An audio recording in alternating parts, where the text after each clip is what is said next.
Assalamualaikum. நான் உங்கள் ஷிஃபா குக்கிங்லேருந்து பேசுகிறேன். இன்றைக்கி நம்ம என்ன ரெசிபி பார்க்க போகிறோன்னா, கொத்து பரோட்டா எல்லோரும் சாப்பிட்ருப்பீங்க. ஆனால் கொத்து பரோட்டா மாதிரி கொத்து இட்லி சாப்பிட்ருக்கீங்களா? வாங்க எப்படி செய்கிறதுன்னு பார்க்கலாம். ஒரு கடாயில் தேவையான அளவு எண்ணெய் ஊற்றிக்கோங்க. 2 பெரிய வெங்காயத்தை பொடியாக கட் பண்ணி இதில் சேர்த்துக்கிறேன்.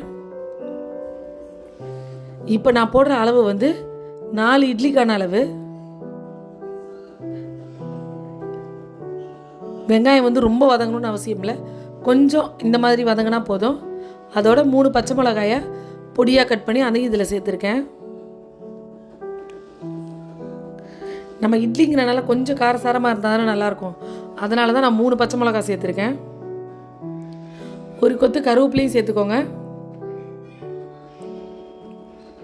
எல்லாமே ஒரு வதங்கினா போதும், ரொம்ப வதங்க தேவையில்லை.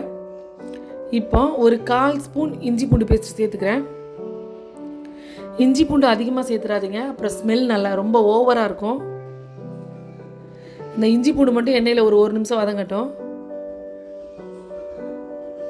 அது வதங்கினோடனே ஒரு மீடியம் சைஸ் தக்காளியை சின்ன சின்னதாக கட் பண்ணி அதையும் இதில் சேர்த்துருங்க.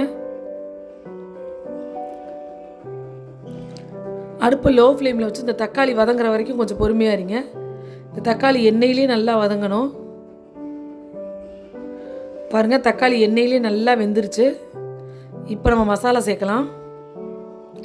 ஒரு 1/2 ஸ்பூன் மிளகாத்தூள், 1/2 ஸ்பூன் தனியாத்தூள், 1/4 ஸ்பூன் மஞ்சள் தூள். மசாலாயை நல்லா சேர்த்துட்டு முதல்ல எண்ணெயிலே ஒரு கிண்டிட்டு அதுக்கப்புறம் ஒரு 1/2 டம்ளர் தண்ணி சேர்த்துக்கோங்க.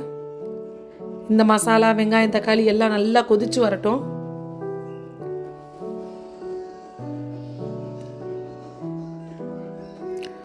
கொஞ்சம் அது கொதிச்சு வத்தி எண்ணெய் பிரிஞ்சு வரும்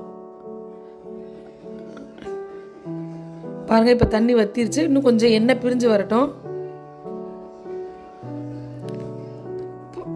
இப்போ இந்த கிரேவிக்கு தேவையான அளவு உப்பு சேர்த்துட்றேன். ஏற்கனவே இட்லியில் உப்பு போட்டு தான் வச்சுருக்கு, அதனால் இந்த மசாலாவுக்கு மட்டும் உப்பு சேர்த்துக்கோங்க. பாருங்கள், எண்ணெய் பிரிஞ்சு வர ஆரம்பிச்சிருச்சு. இந்த டைமில் 2 முட்டையை உடச்சி ஊற்றிக்கிறேன்.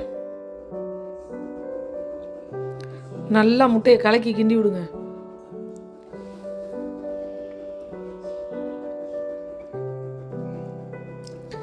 நான் 4 இட்லிக்கு 2 முட்டை சேர்த்துருக்கேன். உங்களுக்கு இன்னும் கொஞ்சம் முட்டை அதிகமாக வேணும்னா நீங்கள் கூட ஒரு முட்டை கூட சேர்த்துக்கலாம்.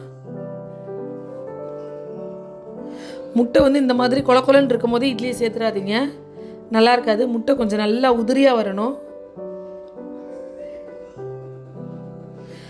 ஏன்னா இட்லி சப்பாத்தி மாதிரி கிடையாதுல, கொஞ்சம் கொலப்பாக இருக்கும். அதனால முட்டை கொஞ்சம் உதிரியானதுக்கப்புறம் தான் இட்லி சேர்க்கணும். பாருங்கள், இப்போ முட்டை நல்லா உதிரியாக வந்துருச்சு. இப்போது நான் உதிர்த்தி வச்சுருக்கேன் இட்லியை இதில் சேர்த்துட்றேன்.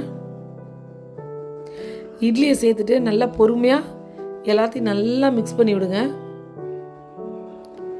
அந்த முட்டை மசாலாவும் இந்த இட்லியும் நல்லா மிக்ஸ் ஆகணும்.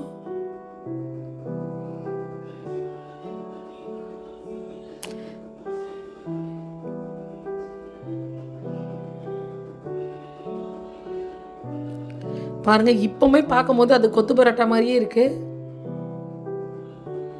ஆனால் சாப்பிடும் போது உங்களுக்கு அப்படி கொத்து பரோட்டா டேஸ்ட்லேயே இருக்கும்.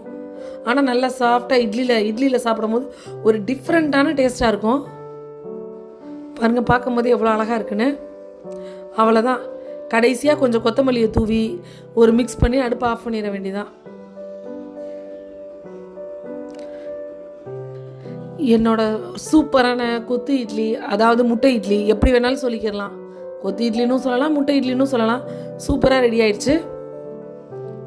என்னோட இந்த ரெசிபி பிடிச்சிருந்துச்சுன்னா என்னோட சேனலை லைக் பண்ணுங்கள், ஷேர் பண்ணுங்கள், சப்ஸ்கிரைப் பண்ணுங்கள். மறந்துடாமல் பெல் ஐக்கானை கிளிக் பண்ணுங்கள். அப்போ தான் நான் போடுற புது வீடியோஸ்லாம் உங்களுக்கு நோட்டிஃபிகேஷனில் வரும். சூப்பர், சப்ஸ்கிரைப் பண்ணுங்க. Thank you.